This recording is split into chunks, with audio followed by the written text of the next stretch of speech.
And next we have Anne, who will be talking about Wahala Magazine, which is the first printed photography magazine in West Africa.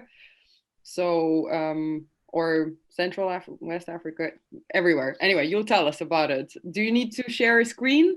Yeah, let me quickly share my screen actually. Hi everyone, by the way. Share my presentation. Cool. And please let me know if you can just give me a heads up, because there's been times with Zoom where I'll click next and the next slide isn't coming up. So please just like give me a heads up. We had that. Okay, yeah, exactly. Can everyone see my screen now? It's actually full screen and it has like, yeah. Okay, great. Okay, so hi everyone, thank you. It's really a pleasure to be here. So my name is Nwakalor, and I'm the founding editor of one of Africa's first contemporary photography magazines, which focuses on basically highlighting visual stories told by African photographers. So it's a print photography magazine, it's free. And I'm going to talk a bit more about the magazine as we go along. But yeah, I'll just talk a bit about my background before I proceed. So I studied photojournalism and documentary photography at University of the Arts London. Prior to that, I did a foundation in photography, and prior to that, my background is actually English. So I made that switch from English literature into photography. And whilst I was doing my degree, I really delved deeply into the ethical side of documentary photography and photojournalism. So things pertaining to othering and colonial photography and, you know, certain narratives and stereotypes and tropes that were projected onto Africa, the continent as a whole, to the point where I actually wrote my dissertation on the objectification of African women in the National Geographic in response to their race issue, which they brought out in 2019, where they were basically like, look, we were sorry. No, they were like, look, we were racist and we're sorry. And I was basically challenging everything that they wrote and seeing whether it was truly a sincere apology or whether it was like a PR stunt. And then unfortunately, their next issue was questionable. But so me delving deeply into the ethical side of photojournalism and documentary photography kind of basically influenced my decision to come up with the magazine. Can you see the next slide where it says the beginning? Okay, great. Okay, so I am British Nigerian, and I made a decision to come back to Nigeria in January. To return to Nigeria. And I started working in the development space as a communications officer. And I was basically having mental breakdowns because I just felt like my creative practice was going down the drain. And I was a bit confused. I wasn't sure what I was doing and stuff. So I was kind of having those mental breakdowns. And then my husband randomly said to me, why don't you start your own photography magazine? And I thought, wow, yeah, that's actually true. Especially because there's a big market for it here in Nigeria, Africa at large, since there's not many. And I was just like, yeah, I want to start something that showcases authentic visual stories by African photographers, something where African photographers can basically shape their own narrative instead of the narrative that has already been projected onto us by centuries and centuries of Western photographers flying in and taking the same kind of photographs over and over again, conditioning people to have a certain mindset of Africa as a whole, which, you know, isn't exactly true. So the idea came and I was thinking, okay, what can we call it? And then I randomly said, no wahala. No wahala is Nigerian pidgin for no worries or no problem. And in my mind, I was like, yeah, I want it to be something where if there's an issue going on in an African country, there's a story and the publication or photo editor wants someone to cover it. It's like, okay, no problem, we've got this. We have African photographers on ground who are more than capable of telling the stories themselves.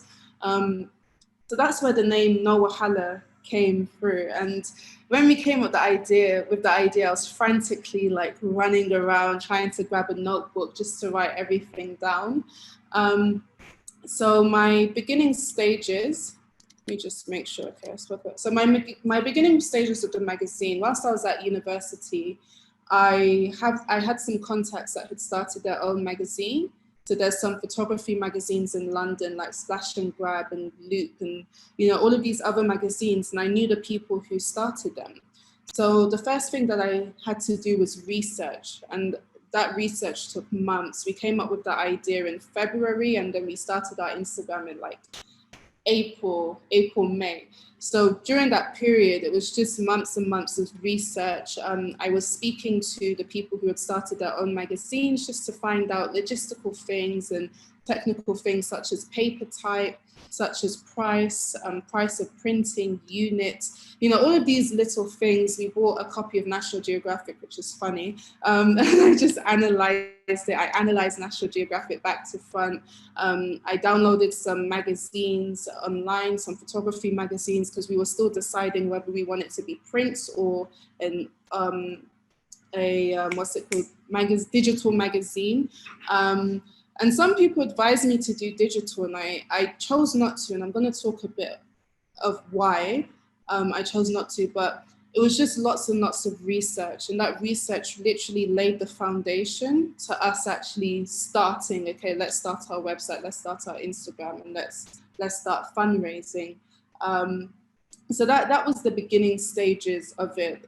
We also wanted to check out if there were other photography magazines focusing on African photographers based within Africa. We didn't see many, so that's when we realized, wow, we're actually one of the first, because not many people are doing this.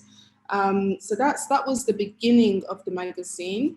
I'll just talk a bit about the magazine's purpose before I elaborate a bit more. So, like I said, the purpose of the magazine is to showcase authentic visual stories told by African creatives. Is to get African photographers seen by industry professionals. And this is so important.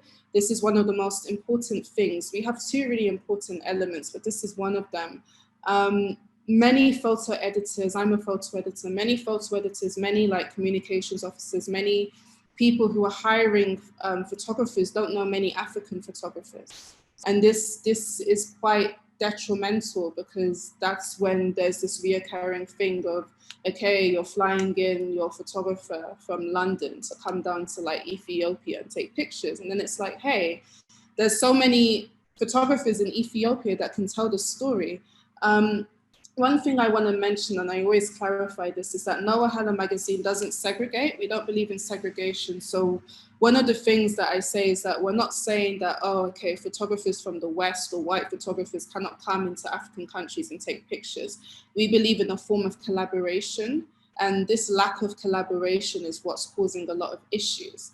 You know, many photographers flying in and basically getting their success off the back of suffering, you know, getting their success from suffering, winning World Press Photo Awards and having their pictures published. And then it's like, hey, you're not just taking from the participant that you photograph, but you're taking from the photographers on ground who can also tell the story. Does it make sense? So we really believe in getting African photographers seen by industry professionals, and that's why we feature photographers on our platforms. So we used to do it weekly, now it's monthly. We would feature an African photographer on our Instagram and on our website. We would write an article about their work, just analyzing their work and reviewing it. And just basically as a resource, you know, if you're looking for a photographer in Congo or Uganda, you can come to our website and you can see who we featured. So that's that part of it. I also wrote a platform where African photographers can change the narrative and tell stories their own way instead of it being told for them. This is really important. I remember during my foundation, doing photography at uni, people would ask, why are you doing what you're doing? And people will say these really cliche answers of, I want to be the voice of the voiceless, and all of these kind of things. And if you think of it and you analyze it, no one's really voiceless. Everyone has a voice. You can't be someone else's voice and you can't tell their story. You can amplify their story using your platform, but you can't tell their story for them, or you can't be their voice. So it's, you know, we really want to change this whole narrative that people have of Africa as a continent, this narrative of suffering and poverty and, you know, just sadness and famine and all of these things. And of course, these things are happening. these things are definitely happening, but there's so much more. You know, there's so much other things happening. For example, Nigeria is the youngest country in the whole of Africa. And by youngest, it means that it has the highest population of youths. So instead of images of Nigeria being Boko Haram or other quite negative things, why don't you show the youth culture of Nigeria? You know, Afrobeats is rising really, really fast. You know, why don't you show that Afrobeat culture? So these are the kind of narratives that we're trying to shift. Uganda's having a really big technology boom. Doesn't make sense. No, it's Rwanda, sorry. Rwanda's having a massive technology boom. So do we still need to be photographing and making projects about the genocide? Doesn't make sense. So these are the things that we've questioned and that we're trying to really, hey, let's shift the narrative a bit. Let's show another side. I also wrote that it's a safe space for African photographers to learn, get inspired, create work, and share their wins and struggles with each other. This is really important. It's important to have a community where, you know, photographers can learn from each other, get inspired from each other's projects, and basically just, you know, it's a safe space where you can share your wins, you can share certain struggles that you're going through. And we're seeing this because we've built a community. And lastly, this is one of the other really important elements that I mentioned, is that it is an educational platform helping African photographers to better their visual storytelling skills. I always hone on the educational bit because I must admit that I am privileged that I did study in London, and that London has a massive arts institution. Unfortunately, here in Nigeria and other African countries at large, art institutions are not very big. So many photographers who picked up photography picked it up as a hobby. They don't necessarily know certain things like writing captions correctly, how to craft a photo essay. Many people don't know what a photo essay is. They're just doing street photography. Many people don't know how to write about their work, how to speak about their work. Many people don't even know how to research for a project. So on our website, we post educational articles, just basically teaching photographers certain things about photography, as opposed to the technical side, more of the image making process. And, you know, the creative process of actually coming up with a photography project and how to write about your project. Simple things such as how to send emails to a photo editor, how to send emails in general, or how to prepare for a portfolio review. So these are other things that we're doing once a month. At the end of every month, we usually have an Instagram live with a photographer or, you know, or an industry professional as well, just as a part of the educational parts of it. Let me move slides. Please let me know if you can see. The next slide is the process. Okay, great. So yeah, I spoke a bit about that in the beginning. So the process was, I mean, to be fair, it may seem a bit quick because we printed our magazines already, considering we started it in February. But the process, like I said, took a lot of research. And then we started up our social media handles. So we started up our Instagram just to basically announce and create awareness of the magazine. We started up our website as well. So that was the process. Let me see, okay. And then in terms of, so I said I would elaborate on this. So Wahala Magazine is a print photography magazine and it's free. We said that it will be free because of accessibility. You know, things are hard, especially here in Nigeria economically, and many youths will not want to spend their money on a magazine. So just for the sake of accessibility, we said, okay, let's make it free. So the magazines will be in like art spaces and galleries and like cafes and just places that young people and our target audience hangs out, just for accessibility. So in order to even get to the point of printing our magazines, we did a GoFundMe. So Nwakalor Magazine is predominantly self-funded, but obviously I can't fund everything myself. So we did a GoFundMe where we raised just over £3,000 to basically cover the cost of printing and shipping and other logistical things. So we were able to reach our target and we're very grateful for that. And we were able to print the magazines, and I received the magazines today, which is really exciting. So I'll talk a bit more about that. And you have a copy with you? I do, however. Okay. You Yeah, can't show it yet. I'm going to do an Instagram live on Monday revealing the cover Okay. of the magazine. I'll talk a bit about that. But yes, I do have it. I've been waiting for months already. You and I both know we're very excited. I'm in Abuja. We printed them in Lagos and we got them today. So yeah, it's really exciting. So that was the process of research and setting up platforms, raising funds, and then being able to print. So why print instead of online? You can call me old school, but I really like tangible things. I like things I can touch. I feel like if you're reading a photography magazine, it's a more immersive and interactive experience, actually being able to hold it and fill the pages and turn the pages. I just feel as if there's this special, there's a certain experience from being able to touch something as opposed to scrolling on a screen. So that's why I said I want it to be print instead of online. I just really want our audience to be able to interact and really immerse themselves in the images and just fill the pages. Many people said, but isn't it economically better to do it online? And yes, it is. However, sometimes it's not all about cutting down costs. Sometimes it's about the experience of, your audience. And that's something I'm really big on. We do have a PDF version of the magazine, which will be available to download for a small fee of £1.50. But like I said, it will be available in art spaces. And I will also, at the end, I'll say, if you know any art spaces that you would like the magazine to be in, please let me know so that I can reach out to them and ship it. So how is it going so far? So as I said, I gave a bit of an announcement because people don't actually know we've received it today. So you were all one of the first to know that we've received it. Can everyone see my slide, by the way, how it's going so far? Great. So yeah, so far we've printed our first issue, which is titled Safe Place. We chose the title Safe Place due to the craziness of 2020, COVID, insecurities, many other things, and just that importance of having something that you can confide in and makes you feel safe. So it was basically, an opportunity for people to really question, okay, what is it that makes me feel safe? So we made it open. It can be as conceptual or straightforward as you want. We were saying, what makes you feel safe? Is it a memory, a thing, a physical space, a person? So it was just something really nice. And how we even came up with that title is because we had to self-isolate for like a really long time because of the lockdown.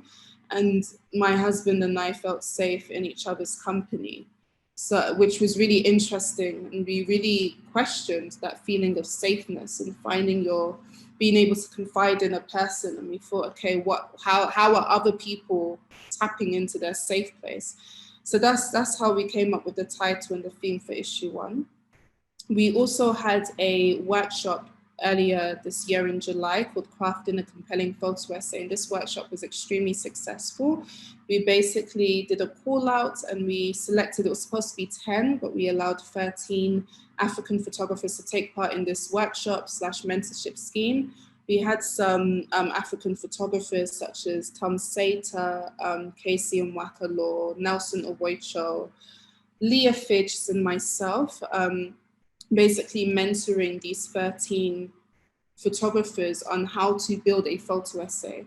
So it was really good. We had industry professionals. We had a photo editor from the Financial Times. We had the founder of a photography competition, and we had a curator basically give sessions and just teach them some professional skills such as how to approach a photo editor, pros and cons of applying to photo competitions, and just curating your work. So by the end of it, we had the 13 mentees create a photo essay in a week. So it's a full-fledged photo essay that they had created, and many of them didn't know how to do this. Many of them didn't have projects.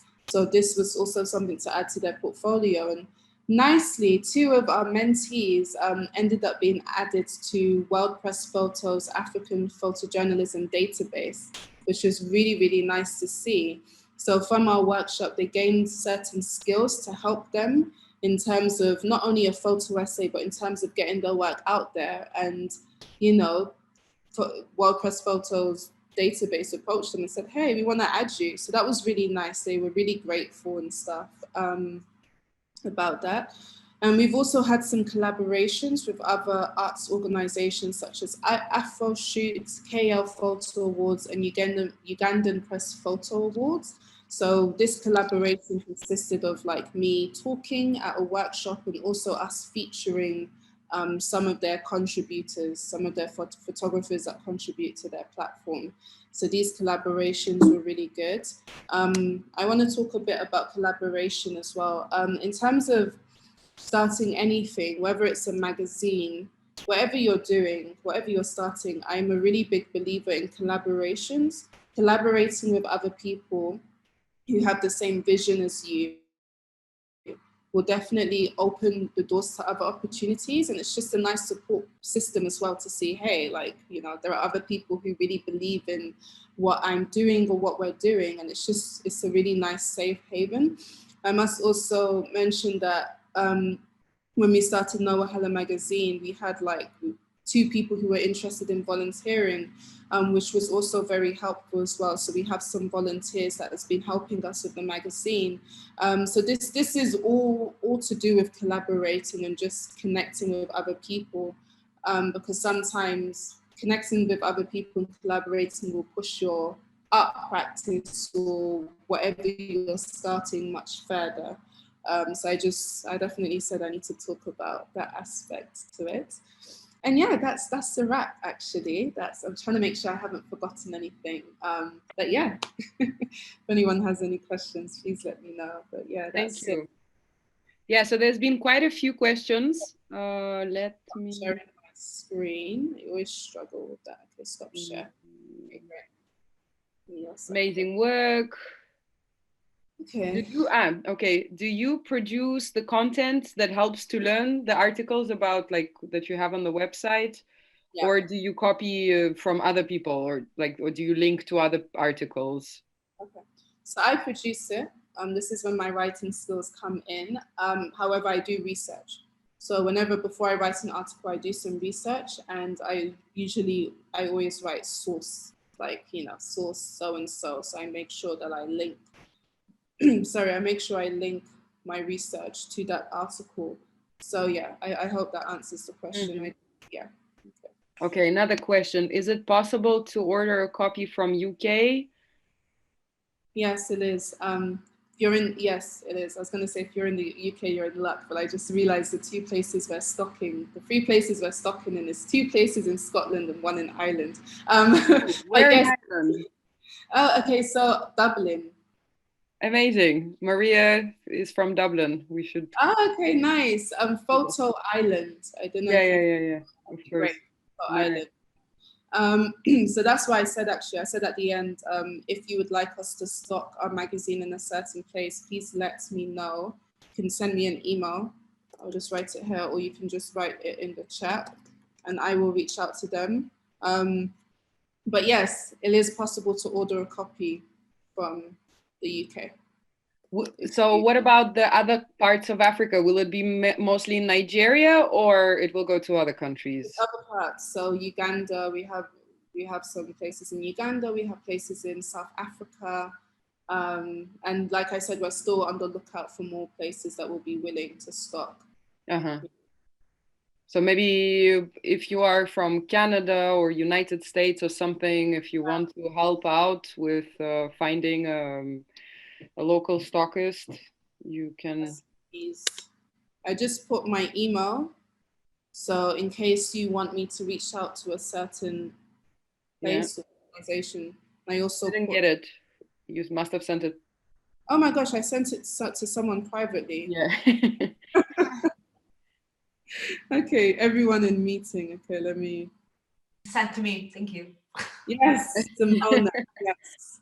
Okay, great. So now I've just sent it to everyone. I'm sorry, I have a question. Probably I lost something because I was moving and some problem here at home, and it's about financial support. Do you got advertisement there? Yeah, so for our first issue, what we said is, for now, because it's the first issue, we won't put adverts. We said for our second issue, we will put adverts to really help with funding the magazine. One thing as well, if we're approaching someone to advertise and we don't already have a physical copy, it's a bit, you know, funky. So that's why we said for our first issue, let's leave it out. Let's do a GoFundMe. And then for the subsequent issues, we will do adverts and yeah. So are you going to have like, for example, if there's a provision for later some local advertisement as well, like to promote other reactions? Yeah. Okay. Yes. Okay. Not like Coca-Cola, for example. Or... No, sure about that. No, so we were thinking more so more photography, more arts based adverts, not Coke. So you're not going to do also like National Geographic talking about the destruction of the environment and then advertising Rolls-Royce cars, no? Right. I won't do anything like that. I find it really funny when I see that. I just think like, okay, no, it will be like photography or arts or creative based. Okay, nice. None of that. Yes. Let me see other questions. Yeah, the chat, there's no more questions in the chat. So if anybody else wants to say something or type. Yeah. Okay. Yeah, I would ask a question. First of all, thank you for your presentation. Very interesting, and I'm very happy to have you here delivering this presentation. My question is about getting your name out there, because of course it is not enough just advertising on a social media. Yeah. So how did you manage to let the right people know what you were up to? Yeah. Okay, so that's when I go back to collaborating and networking. So I reached out to a few people. And also I used my network at university. And I understand that this might not be available to everyone, but my tutors at university were quite active in the industry. So I also spoke with them and they also helped in terms of pushing it further. For example, there's a lady called Natasha Caruana who just started an online art school called Workshop Grow, and she has literally showed up for me. Honestly, I did Instagram lives with her, which basically opened me up to a whole nother level of other creatives, and that's how, you know, people knew about me. So it was literally collaborating, using the networks that I have, and I really owe it to that, really. That was it. It was honestly, I mean, that Instagram live in specific, like, you know. Natasha Caruana was one of your teachers here and professors here at the University of the Arts. She was. She came in my last year. She was my tutor in my third year. So she came in and that's how I met her. I knew about her prior to that, but that's how we met. So I really utilized my tutors. There's another one, her name is Jennifer Good, and she taught the contextual side of my course. So she as well really helped with the ethical side in terms of my ethics. So yeah, that was really what helped me, to be honest. There's one more question. What would you recommend to someone who wants to start a grassroots project like yours? Yeah. Okay, first thing I would recommend is have someone who will support you. This is really important because starting something grassroots can be mentally very challenging. I had to battle with imposter syndrome a lot. You know, that feeling of who am I? I'm not even a big name in the art space. Like, is it even gonna work? Is it gonna succeed? I had to challenge, I really struggled with that. Mentally, it can be very challenging starting something from scratch. So have someone who believes in what you're doing to support you. Another thing that I would recommend to someone who wants to start is do a lot of research. Research is really key. See if you can talk to other people who have started something similar to what you want to start, because it will just help in terms of feeling a bit more grounded and a bit more like, okay, I know certain steps that I need to take. So that's really important. And another thing, please have a positive mindset. I say this because there are times where things may not be going exactly how you've planned for it to go. And sometimes you will feel like giving up. Sometimes you will feel like, why am I doing this? So having a positive mindset and just constantly reminding yourself of why you're doing it and the change that you want to make will help you to keep going. So those are the three main things I would say. Yeah. So actually the last point is my next question. Where do you hope this will be in 5 years? Like, what's the change you're looking for? Okay, so it's funny, someone else asked me this question as well. Wahala Magazine, I want it to be an educational platform. I mentioned that art institutions in Nigeria especially, but in other African countries at large are not very big. So many people are not really learning things in the creative space, in the art space. So I really want it to be a fully fledged educational institution to really help African photographers get creative and create work and just really blow and do well. So that's where I see it in 5 years, and we're working towards that. Okay. Yeah.